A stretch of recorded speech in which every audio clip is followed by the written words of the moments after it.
आज मैं आपको एक ऐसी कहानी सुनाने जा रहा हूँ जो इंसानियत की शुरुआत की कहानी है।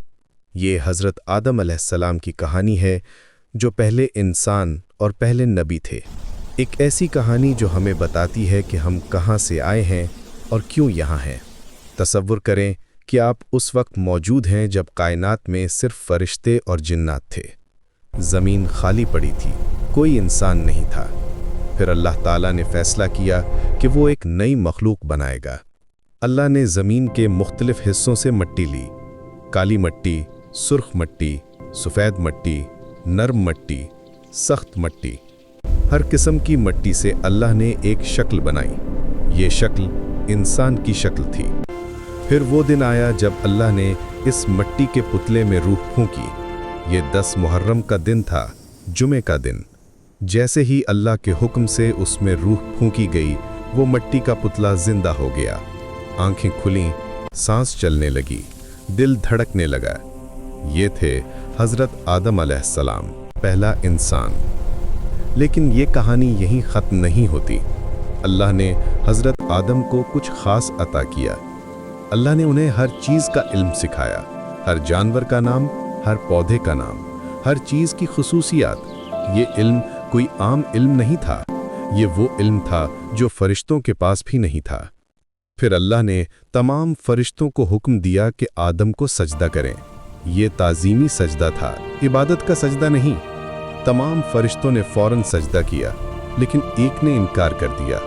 अबलीस ने गुरूर की वजह से इनकार कर दिया।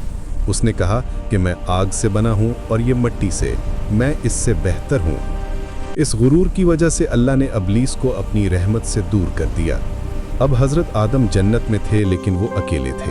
अल्लाह ने उनके लिए एक साथी बनाया, हज़रत हव्वा अलैहिस्सलाम। दोनों की शादी हुई और वो जन्नत में खुशी से रहने लगे। जन्नत में हर चीज़ मौजूद थी, हर किस्म का फल, हर किस्म का खाना, कोई तकलीफ़ नहीं, कोई परेशानी नहीं। लेकिन अल्लाह ने एक दरख्त से मना किया था, सिर्फ एक दरख्त। बाकी तमाम जन्नत उनके लिए हलाल थी। अबलीस ने यहीं से अपना खेल शुरू किया। उसने दोनों को वसवसा दिया, बहकाया, कहा कि अगर तुम इस दरख्त से खाओगे तो हमेशा के लिए जन्नत में रहोगे। आखिरकार हज़रत आदम और हज़रत हव्वा ने दोनों ने उस ममनुआ दरख्त से खा लिया। जैसे ही उन्होंने खाया, उन्हें एहसास हो गया कि उन्होंने गलती की है। अल्लाह ने फ़ौरन हुक्म दिया कि दोनों को ज़मीन पर भेज दिया जाए। यहाँ एक अहम बात यह है कि हज़रत आदम ने फ़ौरन तौबा की। उन्होंने अपनी गलती मान ली और अल्लाह से माफ़ी मांगी, और अल्लाह ने उनकी तौबा कबूल कर ली। कुरान मजीद में सूरह बकरा में ये वाक़या मौजूद है। ज़मीन पर आने के बाद अल्लाह ने हज़रत आदम को ज़मीन का खलीफा बनाया, यानी ज़मीन पर अल्लाह का नायब। ये बहुत बड़ी ज़िम्मेदारी थी। हज़रत आदम और हज़रत हव्वा मुख्तलिफ़ जगहों पर उतरे थे। काफ़ी अरसे बाद वो अरफ़ात में मिले। यहीं उन्होंने काबा की बुनियाद रखी।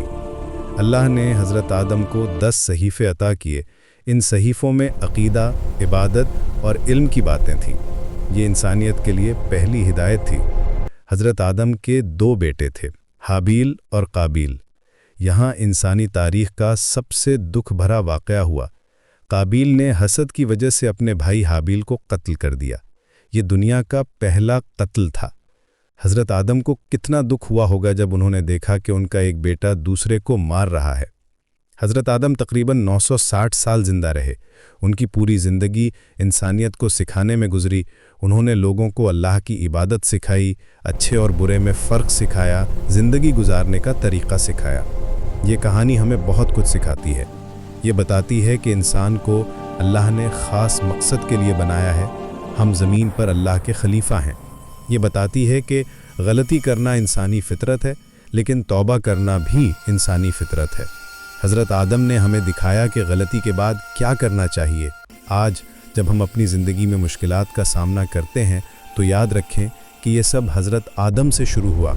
हम सब उनकी औलाद हैं। हम सब में वही मिट्टी है जिससे वो बने थे, और हम सब में वही रूह है जो अल्लाह ने उनमें फूंकी।